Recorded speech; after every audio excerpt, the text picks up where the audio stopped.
Check 1 2. Sound check on microphone 4. Sound check on microphone 4. 1 2 3 4.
right, good evening, everyone. Welcome to the Midtown Scholar Bookstore. My name is Alex. I'm with the Scholar. We're delighted you're here with us, and we hope you enjoyed tonight's event with Jo Piazza and Lindsay Hameroff. Before we get started, though, I do have a few quick housekeeping notes.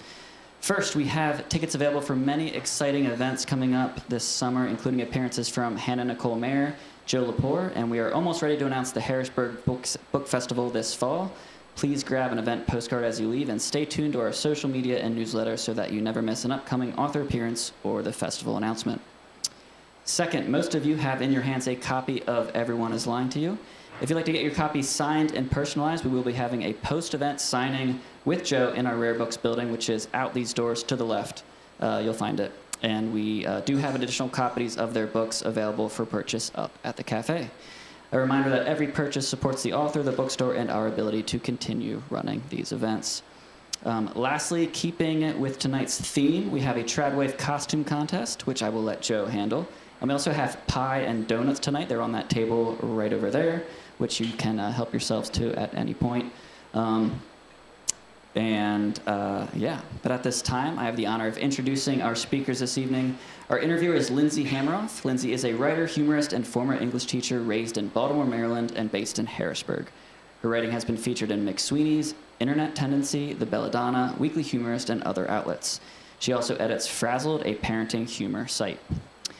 I will say Lindsay is the author of 2 novels, Till There Was You and Planned on You, which are Midtown Scholar bestsellers. We do have signed copies available up at the cafe, and a special thank you to Lindsay for participating in this evening's event. Of course, our featured author tonight is Jo Piazza. Jo is the internationally best-selling author of 12 books, including the Good Morning America book club pick, We Are Not Like Them, with Christine Pride. She's also the host of the critically acclaimed Under the Influence podcast. Her work has been featured in the New York Times and the Wall Street Journal, among other publications, and she lives in Philadelphia with her husband and 3 feral children. Of course, tonight we are here to discuss Jo's new Tradwife murder mystery, Everyone is Lying to You. I have to read this one blurb from The Skin, who says, quote, "If you've ever found yourself hypnotized by apron-clad influencers churning butter on their biodynamic farm, Jo Piazza's Everyone is Lying to You will be your new obsession," end quote. It's an honor to welcome Jo and Lindsay back to the Midtown Scholar Bookstore. So without further ado, please join me in giving them a warm Harrisburg welcome.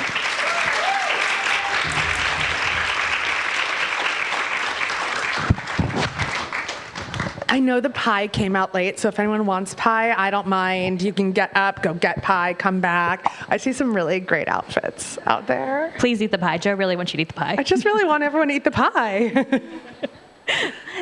Thank you guys for being here. I'm so excited to be with Jo Piazza. Do you want to tell us a little bit about your new book, Everybody is Lying to You? Everyone is lying to you. Everybody is lying to you. That's true. Everyone is lying to you.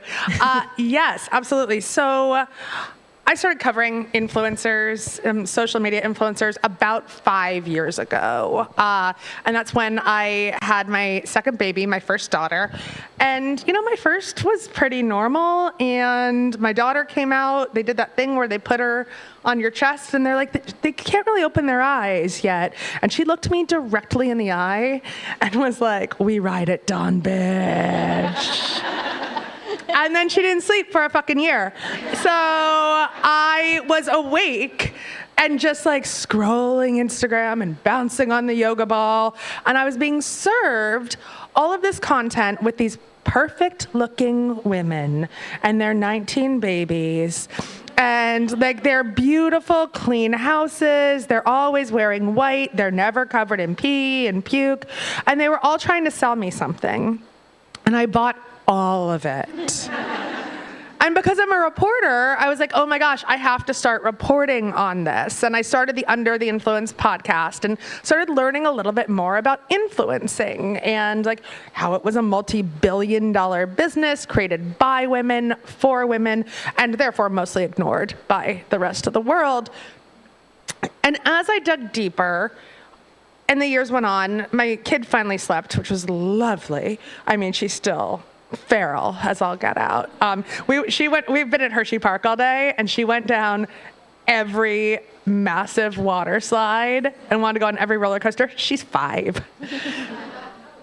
But she's great. She's me, essentially. And about 2 years ago, a new breed of mom influencer started coming up. And these were the, quote unquote, trad wives, which is short for traditional wife. And they were like mom influencers on steroids, okay? They were running barefoot on their gorgeous ranches somewhere out west, like I said, with their 19 kids and their heritage chickens and their tomatoes. And they're making all of their children's food from scratch, including their ketchup and their cinnamon toast crunch. And as I did more and more reporting, what I realized was that there were so many layers of deception under that. A lot of them were not using even their real houses. You can rent essentially movie sets by the hour to film most of your content in. They're struggling behind the scenes with their so-called happy marriage. They have tutors and babysitters and house cleaners. And so we're looking at this perfect life thinking, oh my God, why am I such a failure? My house is a mess all of the time. My kids are dirty. They don't wear shoes. And everyone is crying. And I'm a bad mom. And that's not the case. They're just putting on a show for us because capitalism, right? They're trying to sell us something. They're creating a media company. God bless them. But I don't love the guilt and the shame. And with all of these layers of deception and the smoke and mirrors, I was like, well, that is ripe for murder. And that is where this book came about. It is about two friends, lifelong friends, who had a falling out about 15 years ago. One is now a journalist for a failing magazine, but aren't they all at this point? And the other has somehow become the most popular trad wife influencer in the world and has millions of followers following her gorgeous life on her ranch with her 6 children and very handsome but soft-spoken husband who is always somewhere off in the distance. Grayson. And Bex, she's the influencer, invites Lizzie to come to a mom influencing conference called MomBomb, which is based on every mom influencing conference I've ever been to. I mean, literally, like some of the lines that people are highlighting, they're like, this is hilarious. And I'm like, someone said it.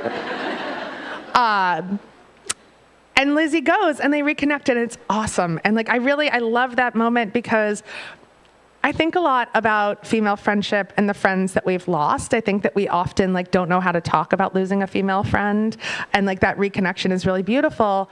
But then the next day, Rebecca's husband is brutally murdered and she disappears and Lizzie has to figure out what happened to him.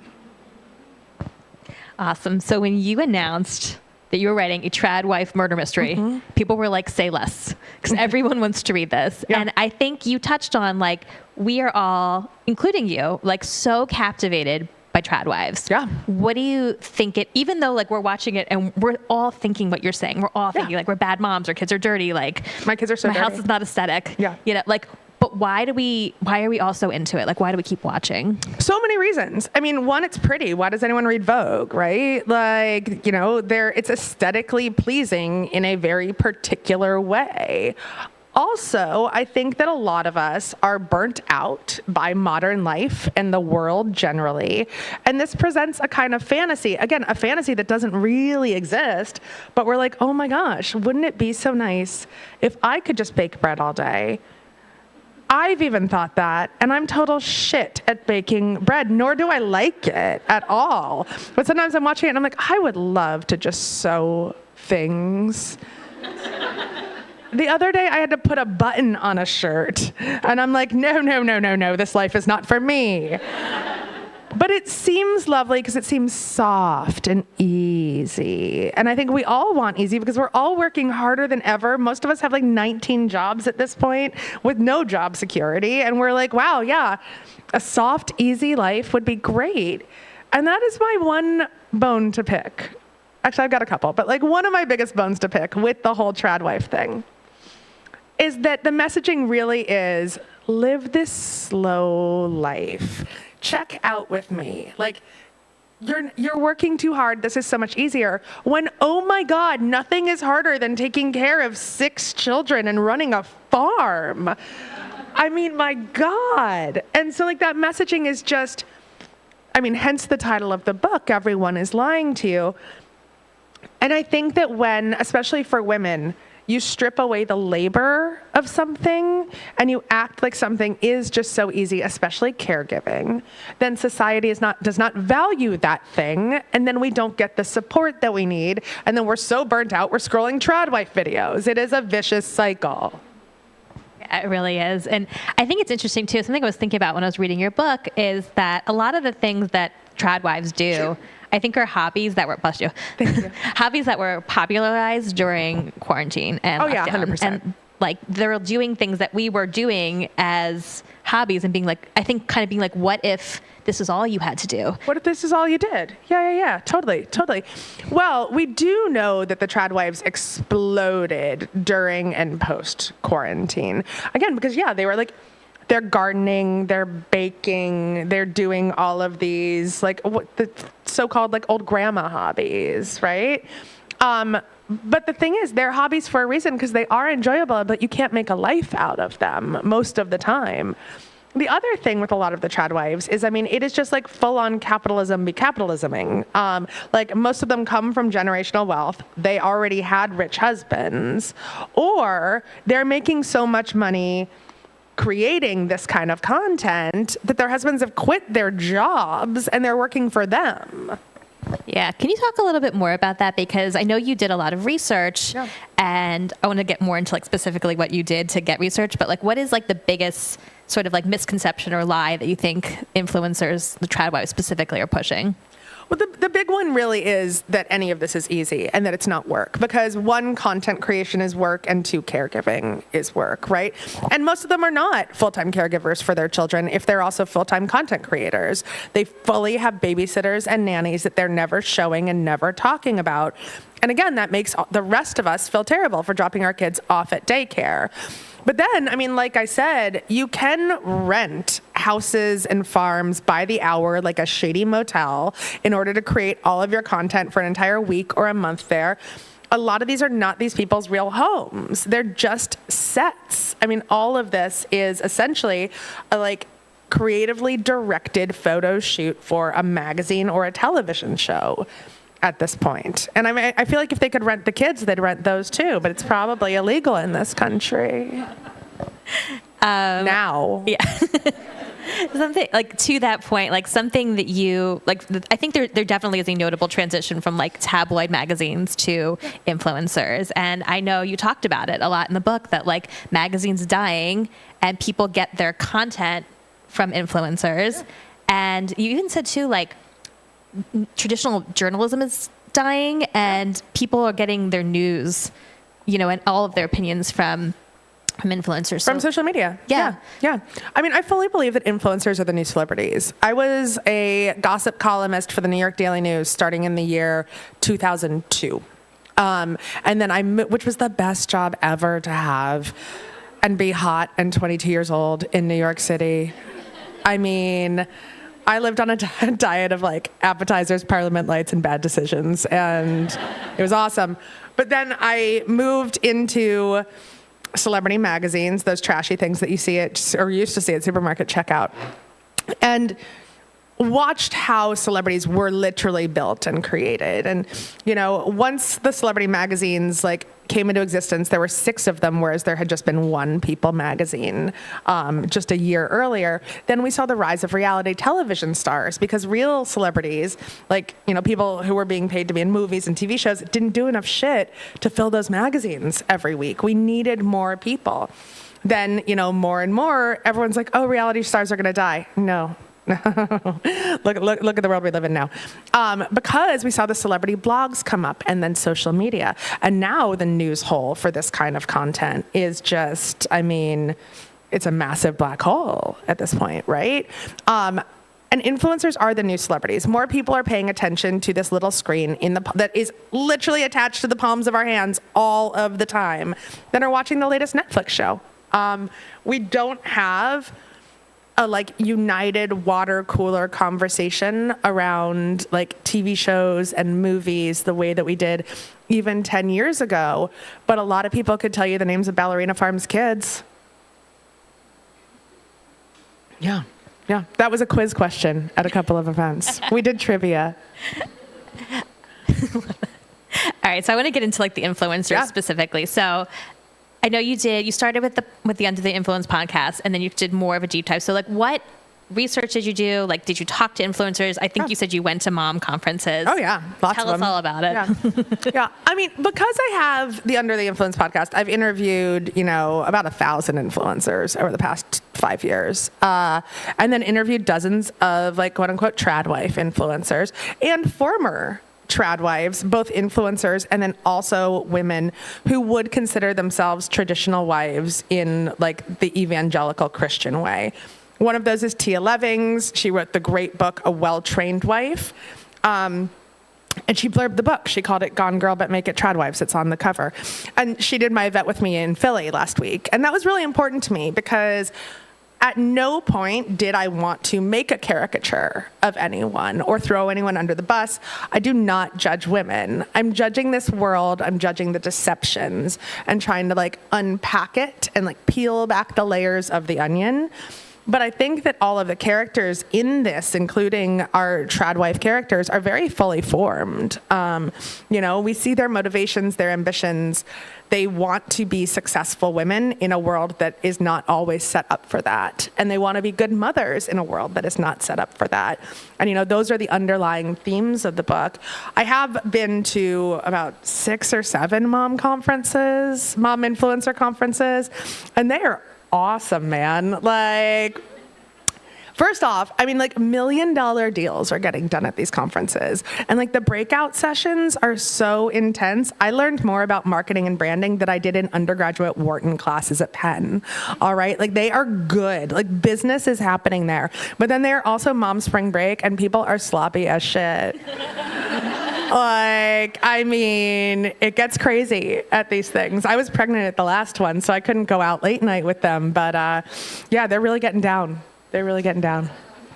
All of this stuff like comes through, like the mom, if you haven't read this yet, like when they're at the MomBomb conference, like you really feel like you're there. And these women are so clearly painted, like you can tell that you have been there. Yeah, I was taking notes, and this was before, because I started writing this book last summer for funsies on my Substack, on my newsletter. I was doing it in installments as if I were Charles Dickens, which I keep comparing myself to in interviews. And my editor is like, really, Piazza? Really? And I was like, absolutely, we're the same. And it was really fun, and people loved it.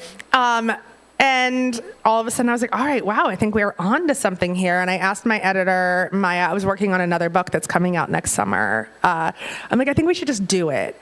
And she's like, we're just going to do it? And I'm like, we're just going to do it. And she's like, well, when would it even come out? I'm like, next summer.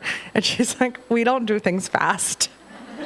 And I'm like, I know that very well. And I'm like, all right, what if I write it in 3 months-ish, and then we edit it, like I copy edit it. Like when you send it to me, I just get it right back to you. And it comes out in paperback, not hardcover. And she's like, oh, I guess, sure. And you're okay with that? And I'm like, totally, that sounds awesome. So we did it. It came out like pretty fast, which was amazing.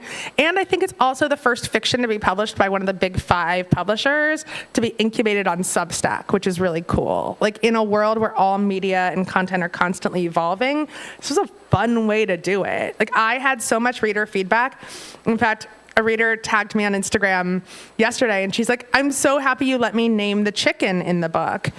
Because I did. I had forgotten that I opened it up to my Substack. I'm like, oh, we got to name these hens that this henfluencer has. There's a whole henfluencer subplot in the book. And our Substack readers gave us chicken names, and they're all the chicken names in the book. Because I know that people out there do not know what henfluencing is. Hi, neither does my mom. Yeah. Can you just tell us what henfluencing is? Yeah. And I will say, my mom has no idea what influencers are either. And so when I told her what this book was about, she's like, I think I'll skip it. I was like, all right, cool, fine, whatever you want. And then she called me up the next morning. She's like, I stayed up all night reading it. And I'm like, yeah, I told you would. She's such a bitch. My God. So henfluencing is a very real thing. Like you will read this book and you'll for part of it, you'll be like, she made that up. That is satire. Sadly, nothing in the book is satire because it is impossible to write satire these days when the world we're living in is satire.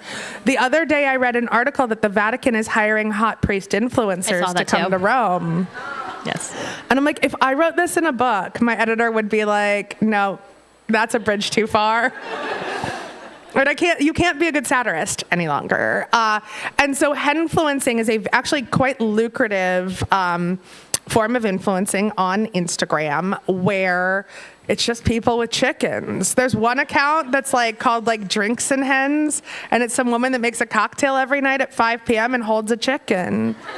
She's got 500,000 followers. She's making so much more money than I am writing books. Follow her. Yeah, right? Yeah. Follow her. Yeah, I follow her too. I can't stop watching her make drinks with this chicken. And, one thing that I realized when I started the Under the Influence podcast is that if it exists in the world, there is an influencer for it. And people have tried to challenge me on that. They're like, all right, catfish noodling. And I'm like, okay, cool. I'll show you 5 catfish noodling influencers who are hot chicks in bikinis going like this and pulling catfish out of the water. Also with 500,000 followers. We can't have chickens in Forest Hills, I asked. It's against the HOA. I don't want them. I did a bunch of content to promote this book with my friend Sarah's chickens. And they were so mean to me. They smell. They poop everywhere. They poop everywhere. So, I think one of the biggest lies on these homesteading influencer, farmfluencer accounts is they're always running barefoot around with the chickens. And I'm like, you shouldn't do that. No, that is a rare disease waiting to happen. No, you have your main character. Her whole thing is that she doesn't wear shoes on the farm. That's her whole thing. She's barefoot mama. Yeah. Oh, but so many of them. Even Meghan Markle was running barefoot through a field with her kid when she was promoting the last show. In her fake house, but I give her so many props for when she released that show, she was like, this isn't my house. And people were like, how dare you? And meanwhile, most influencers do not film in their own houses. Yeah. Are there any influencers in particular that you drew inspiration from when you made the characters in this book? It's such an interesting question. It's just so interesting that you would ask something like that. Many of them, many. And the book is set out west. In a state. You're so loyal. And I've been a celebrity reporter for a long time. I am very good with legally vetting what goes into content. That is very fair. Mm-hmm. All right, so back to the MomCom. Yes. We will pivot back. So these women, something I've heard about influencers is a lot of people think they can be influencers, but it's really only 1% of influencers who are making it really big. Yeah. And you've talked to a lot of influencers. Do you feel because I'm picturing these particular women that you're describing at the conference, is there a personality type that you think is prevalent or a skill set with women who are just very successful at this? People who would be celebrities in a different format, right? It is not easy. I have tried, when I was first doing the Under the Influence podcast, I actually tried to be a mom influencer. I tried to monetize my content and make actual content that people wanted to watch, and it was so hard. We hired a photographer to shoot my family in different outfits, and by outfit 2, everyone was crying and everyone was pissed off, and my husband's like, no more, and my kids were throwing everything down the stairs, and then making the content itself. It takes me an hour to make a single reel, and it doesn't even look good, and no one watches it. But the women that you keep coming back to, and the few men that are on social media, are charismatic, and you're watching them for a reason, because they would also probably be on a television show in another day and age. That's true. There's also, I just feel there's a work ethic behind it that doesn't always... They're working their asses off. Yeah, being a content creator, I made newspapers and magazines for so long, but we had a massive staff. And being a content creator is you are putting out an entire multimedia company on your own. Most of them do have a massive staff now. And the influencers that I the ones that I keep coming back to, are the ones that talk about that. they're like, yeah, here's like our sound stage. Here's my photographer. Here's my videographer.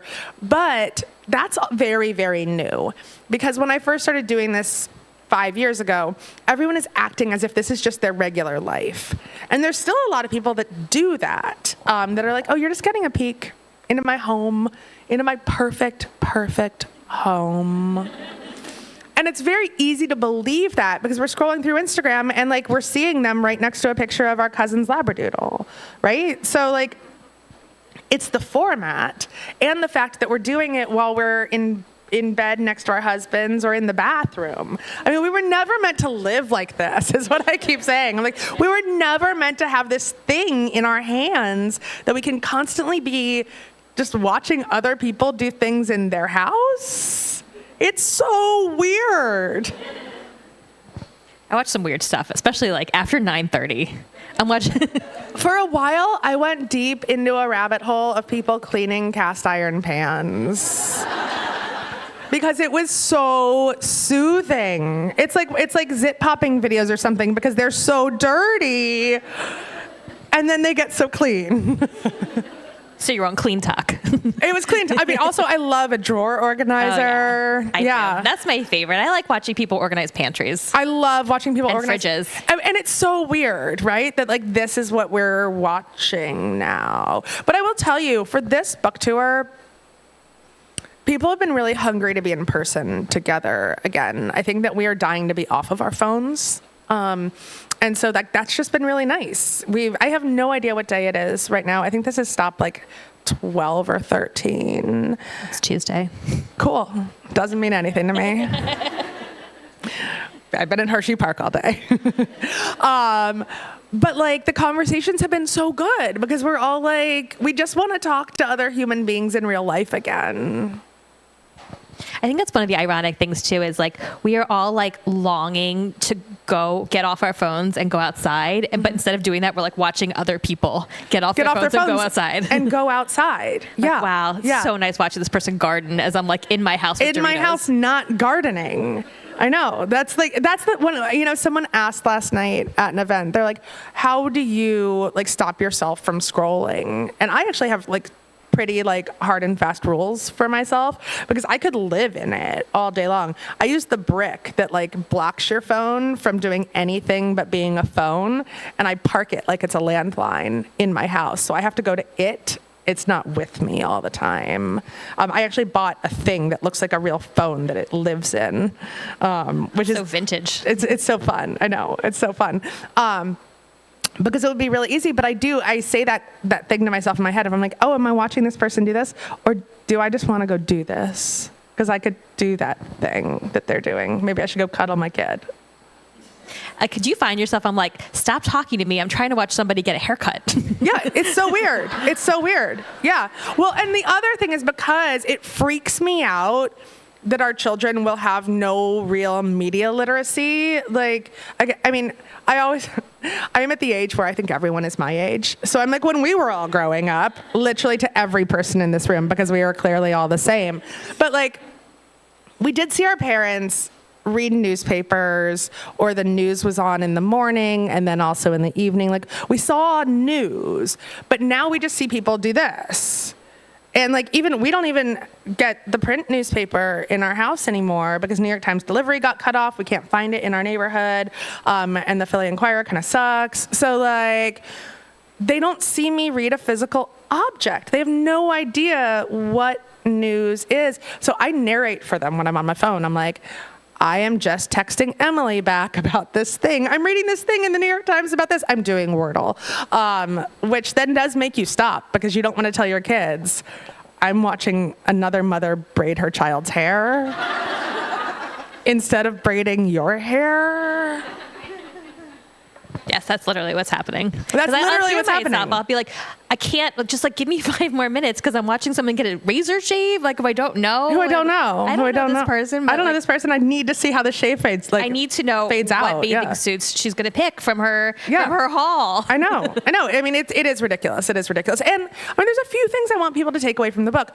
First and foremost, it is so fun. It is just like, it is a pulpy, like beachy, fun murder mystery, right? But then I do want want us to think about, like, why am I on this thing? Why am I doing this all the time when I could be living in my real life? That's true. And we haven't really talked that much about the murder mystery of it all, which is really fun. It's so grisly. It is actually very grisly. I know. I tried. I'm like reading, I'm like, this isn't real. It's not real. Yeah. It could be, though. It could be. No, it could happen. Yeah. And it felt like, it also was I totally feel like it could happen. It was grisly, but like in a fitting way. Yeah. Oh, yeah. They deserve it. Yeah. Did you know, from like a crafts perspective, did you know when you're writing it, like, who done it, like who was going to be, or did it sort of like come to you as you were going through? No, because I'm not a plotter. I'm a total pantser. So like I usually know like how we're starting and like kind of how we're ending. But with this one, I just flew and I didn't really know. I definitely did not know all the twists at the end, because at the end, my editor, Maya, was like, oh, maybe one more twist. And I was like, that's one twist too many, Maya. And she's like, try it. No, it was the right amount of twists. It's the right amount of twists. I love a twist when you're like, we have been twisted, and then they're like, or have we finished twisting? Or have we finished twisting? Nope. It's the best kind of thrillers. It's the best kind of book. This is exactly the kind of book you want to read when you're like out in the sun. Like this is the book you want to read at the pool, at the beach. Like this is like what we're all craving. And that's why I wanted it to be paperback. Because I'm like, it's coming out in July. The economy sucks. Like it is cheaper and easier to throw in your beach bag. And it can get wet, and it's like fine. It gets wet, you don't care. I mean, with the dust jackets on the hardcovers, they're falling off. They're so sandy, they're destroyed. They are.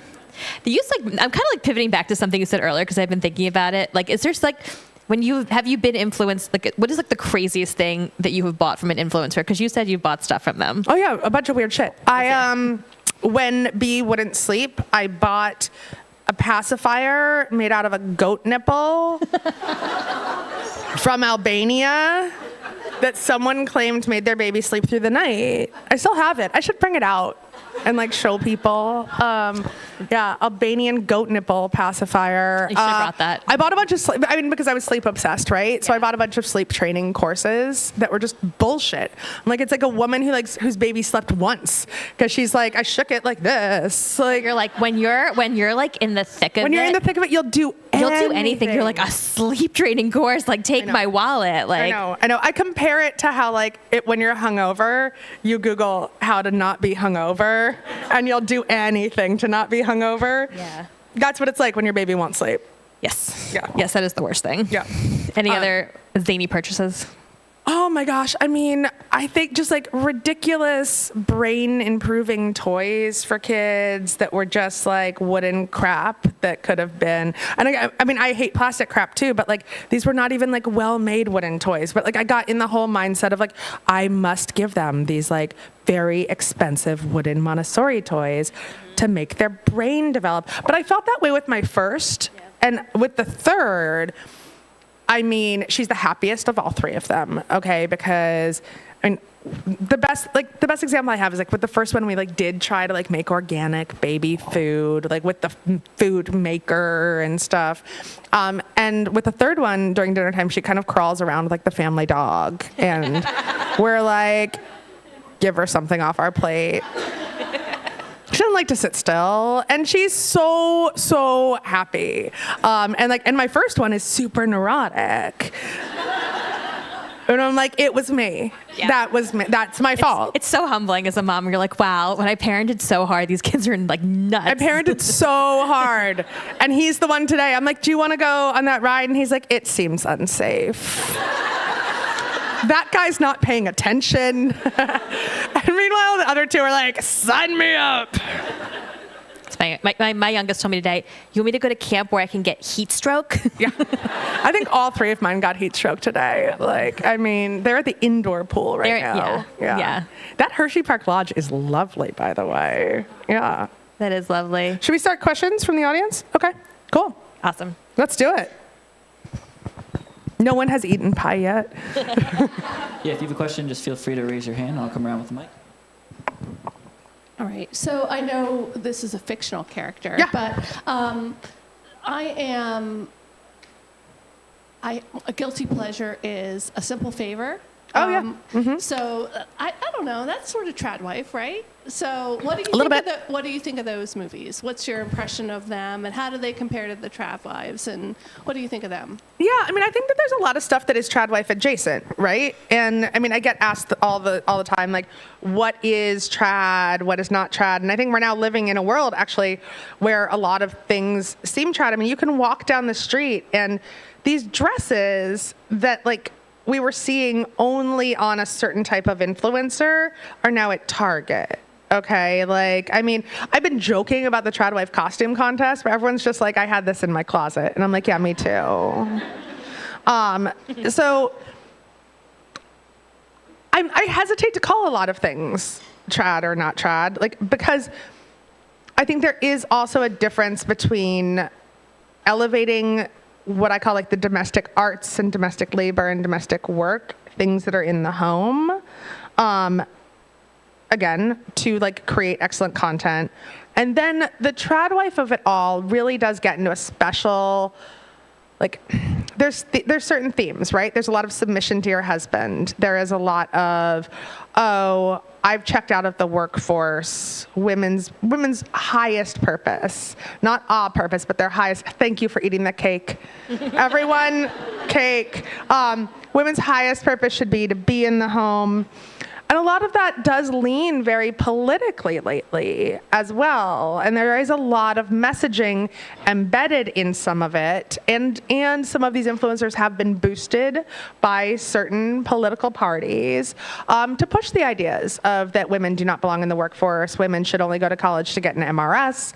Women should get off birth control so that they can, you know, increase all the babies so they can work in Elon Musk's villages on Mars. Like, it's veering into more dangerous territory. I thought trad wives were going to be a blip.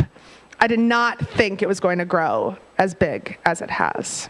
So, I mean, I think that you could say that a lot of things are trad wife adjacent, but not necessarily trad. I vaguely answered your question. In fairness, I'll be honest, I almost didn't come tonight because I do not have children, and the whole idea of trad wife is a little Yeah.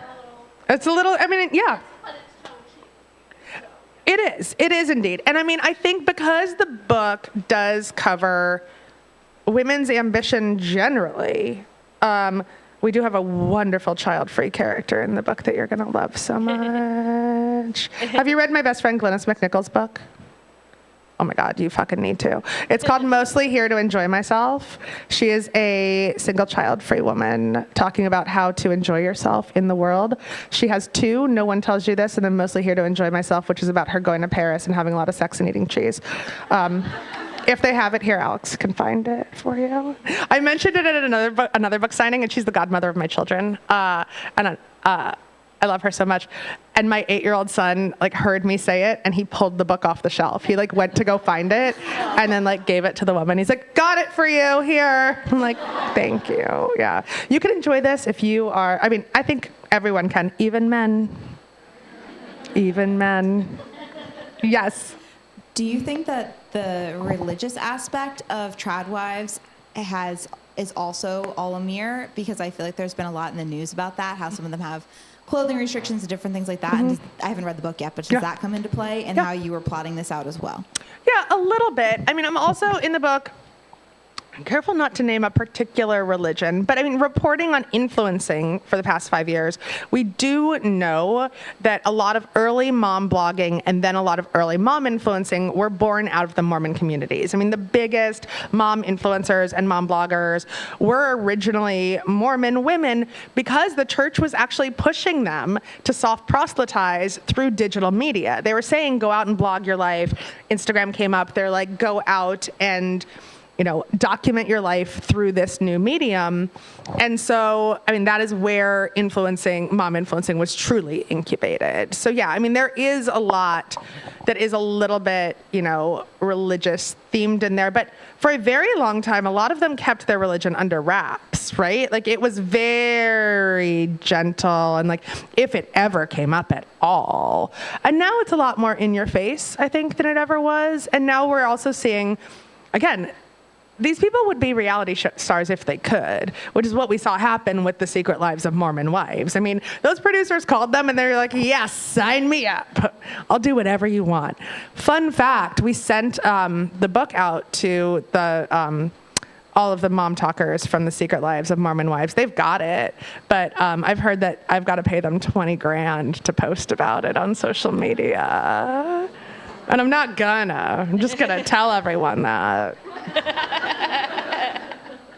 Because it's fun.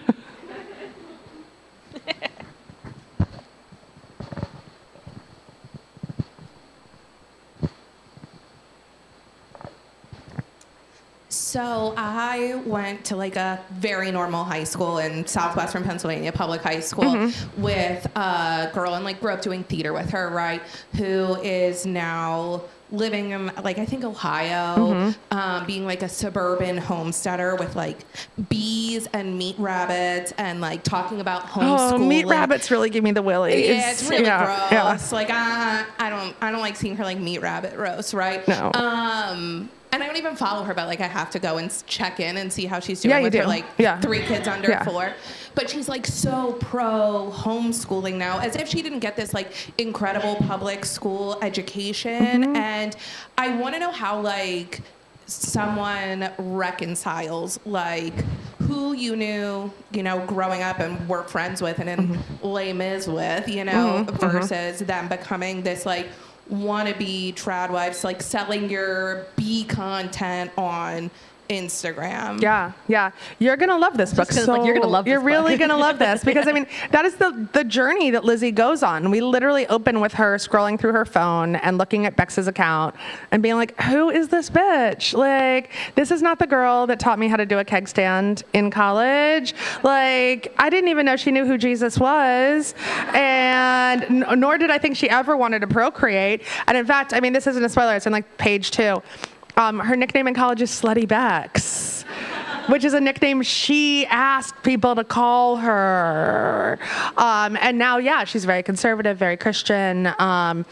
And I think it is kind of insane to watch someone evolve like that. Again, but we were never meant to be able to see these people in such an intimate way after they left this little portion of our lives. Like, I shouldn't know as many details as I know about my high school boyfriend, and his 2 adorable children and his sweet seeming wife who bakes pies. Like, I shouldn't know that. Shouldn't be able to like look inside their house. It's weird.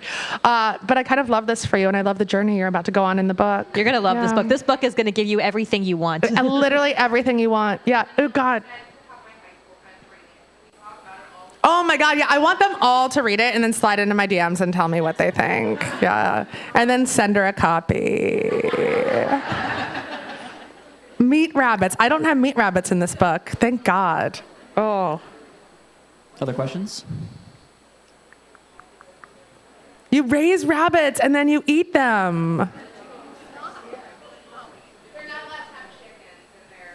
So they're like cool? Oh, gross.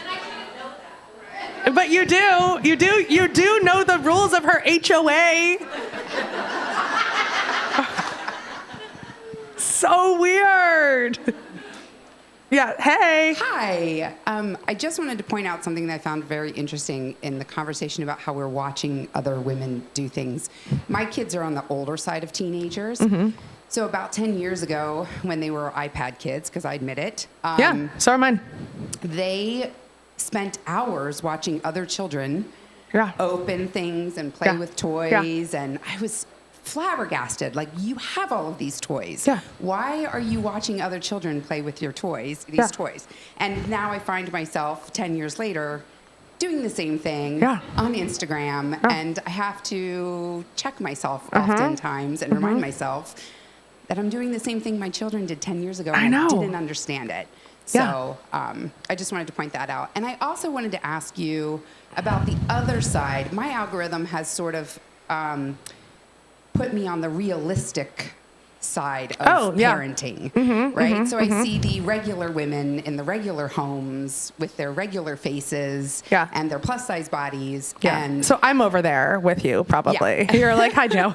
And I find a lot of inspiration from some of those women. Yeah, same. And so I wonder, since you've seen that side of it, are they also as genuine as it feels when you're watching that type of content? I think there's a spectrum of it, just like there's a spectrum of everything, right? I think that some of them are like, that is their real lives. And then, you know, when you figure out what the algorithm likes and what is working, some will lean really far into, let me show you more of my messy life, right? I mean, there was this big controversy that I was, like Good Morning America called me up, like asking me to comment on this because there's very few people that call themselves an influencer expert. And I'm like, I guess this is what I am now. Cool, that's great. And it was a woman, I think Nurse Hannah on TikTok. And she went viral because she had a newborn and she was just leaving the dirty diapers all over the house. And then she almost got canceled because people were like, that's gross. Her kids are going to get, you know, some kind of weird disease. But then she was like, oh, I only did it for this to go viral. So, I mean, I think it is a spectrum. I think it's a mix. And you kind of have to go with your gut, like, to be like, is this person actually doing this, or are they doing this for the cameras? Because we live in a world where a lot of people want to be a little bit famous, and there's a lot of money to be made on social media. And sometimes it is like a small amount, but it's more and more than ever because, I mean, TikTok does pay people for views now, and brands are paying influencers much more than they pay a lot of just like basic celebrities these days, because they're like, all right, you're in one TV show, nobody knows who you are. Yeah. Hi. I'm shocked at how much people share, like overshare. Overshare. I can see every room in your house. I can see where your children sleep. I can see your car that you drive. Oh, there goes your street. I can see you. And I'm sort of like a fun detective. I like to then figure out you're not alone. where they live. There's entire Reddit threads devoted to like parsing out where these people live, where their kids go to school. But have you come across anyone who's like, oh, like maybe later realized that, oh, I've overshared my entire life and now I can't take so many people. I mean, like there were a lot of early episodes of Under the Influence of early influencers who were like, it was too much. It actually ruined my life because, and we see it in the book too. Women are meaner to other women online than anyone else ever will be. And I mean, there were some women who contemplated, you know, really intense amounts of self-harm because like they were really taken down online. I did a lot of interviews with them. There's a lot of influencers who have completely checked out, who stopped being online because they were like, you know what, it just doesn't work for me and doesn't work for my family. It's tricky, though. It's a tricky balance because, I mean, we do live in an age, and I like to acknowledge this, where it feels like almost everybody has to be a brand. My dentist is on social media, and he's really bad at it. But I have a friend who's an orthodontist who's on Instagram, and she's like killing it because she does braces and Botox for moms while the braces are getting on. She is making so much money. Yeah. And like also that's her Instagram account. It's like, look at these teeth and look at these foreheads. And she's like, I make all of my money because people follow me on Instagram. Like this is like my lead generation. It is all of my marketing, right? And so like if you have to be and as an author, I don't think I could get off of it because, you know, I could get a profile in Vogue and I'm going to sell more copies if an influencer posts a copy of my book. It's just like, or if I'm on there promoting it, it's just like the nature of the beast at this point. Yeah. Fun fact. When you know John and Kate Plus 8 years years ago? Oh my God, I covered so much John and Kate Plus 8 back in the day. I helped feed their babies because they had them in Hershey. And as soon as I met her and the whole, like, I'm like, these two will never, ever last. No. She was so horrible. Yeah. Like just the hour that I He said was pretty horrible too. It was just so weird. Like I knew instantly that she was in it for the They fame. wanted to be famous. I constantly knew. Like anytime I would sit in a room with someone and interview them, and like, look, when we were making celebrity news, 95% of it comes from the celebrities themselves or their publicists. I mean, there's a reason I never got sued. because it's all real, because they're planting all the stuff. They want to be famous, okay? And I remember that with John and Kate so intensely, yeah. So fake, so gross, yeah. But also, there's other ways to get famous than have 8 babies, yeah. Other questions? Yeah. Okay, so in your line of work and your many aspects of your work, like, how do you do it all? Because I mean, when I open Instagram, I see you're the first one that comes up, you know, and so I know you're on there a lot. Love your content. Thank you. Love you. I loved Sicilian Inheritance. I know, it's so good. I love that book so Loved it. much. There's copies here, guys, if you haven't read it. I already got it. So how do you set those limits? Because, you know, you have kids, you're very involved with them, and you said you put your phone down. So, so what's a day like for you? You know, I mean, it is just, I'm a very fast writer because I wrote for newspapers for so long. Like, you just didn't have a choice. It's like, you're going to go to an event, you're going to, like, write your copy, or you're going to get fired because toxic workplaces didn't exist back then. And so I start work every day at 9 o'clock in the morning. My husband is like very hands-on, and we have like a very intensely equal marriage when it comes to like labor in the house and taking care of the kids, right? We also have a full-time au pair who I try to talk about all the time because we never see anyone else's caregiving choices, and it drives me insane. And that's why we all have guilt and shame around how we parent, because we only ever see people doing it seemingly all on their own, and that's not true. Most people are not. We can't. And so we've had an au pair who lives with us for 5 years, like 2 different women, and they're taking care of the kids from 9 to 4. And so we do drop off. That's our thing. Like, we always do drop off with all 3 of them. And then the baby comes home at noon, but she's about to go into full-time school in the fall. And then the bigs play until like 4 o'clock, and I'm usually off at 4. And so I do my writing, like book writing, first thing in the morning, and sometimes it takes an hour, and sometimes it takes 4. And then I'll do podcasts and all of the other stuff later. With the social media, I batch it and schedule it. I mean, I'm like not on. That's the thing, and I don't scroll. Which really pisses off my actual friends, because they're like, you didn't like Marina's graduation picture. And I'm like, I didn't fucking see Marina's graduation picture, because I don't scroll through it because it's not fun for me. It feels like work. So I get on, I post, or I schedule a post, and I get off. Because like, it is not actually enjoyable for me anymore, which is actually covering social media has been the best thing for my brain, because now I don't like it, right? Yeah. We've got to wrap up, so can we give one last round of applause for Jo Piazza and Lindsay Hameroff? Thank you guys so much. This was so fun, and thank you, Lindsay. This was wonderful. All right, who wants to participate in the Trad Wife costume contest? Please stand up. Oh my gosh, hello. Hello, that bow. Oh my God, stop it. All right, everyone come on up. Everyone come on up here. And guys, this costume contest is real janky. It's just, I did already own all of this. It's literally just me choosing. This is just me making a choice here. And oh yeah, I love this one. I love this one. Oh my gosh. Everyone looks so good.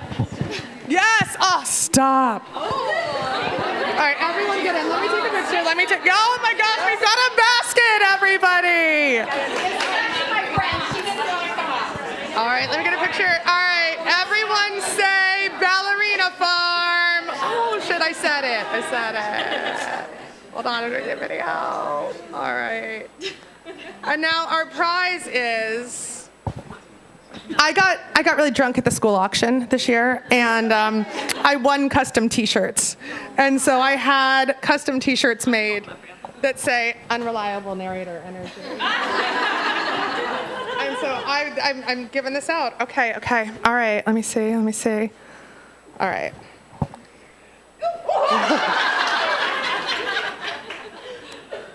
I also bought a t-shirt gun from Amazon, but it didn't work. All right. Are you in? The bow. It's the bow. Hold on. All right. I mean, everyone really brought it. Everyone really understood the assignment, okay? But you've got a basket. Woo! Thank you guys so much. That was so fun. Let me get in a picture with you. Will you take a picture of all of us? Yep.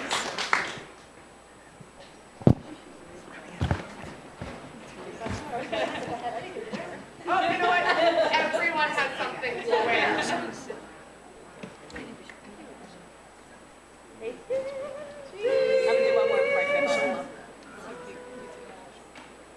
I love it. All right, guys, will you please eat pie? All right, yeah, we have pie over here. We're going to have a book signing with Jo over in the Rare Books building. So if you go out this door here, take a left. It's in the Rare Books building right next door. Thanks again, everyone. Have a good night. Yes, Lindsay's also signing books. Her books are so wonderful. There's a reason that she is a Midtown Scholar bestseller, guys. Thank you. So we're going to go this way. Okay. Just to... All right.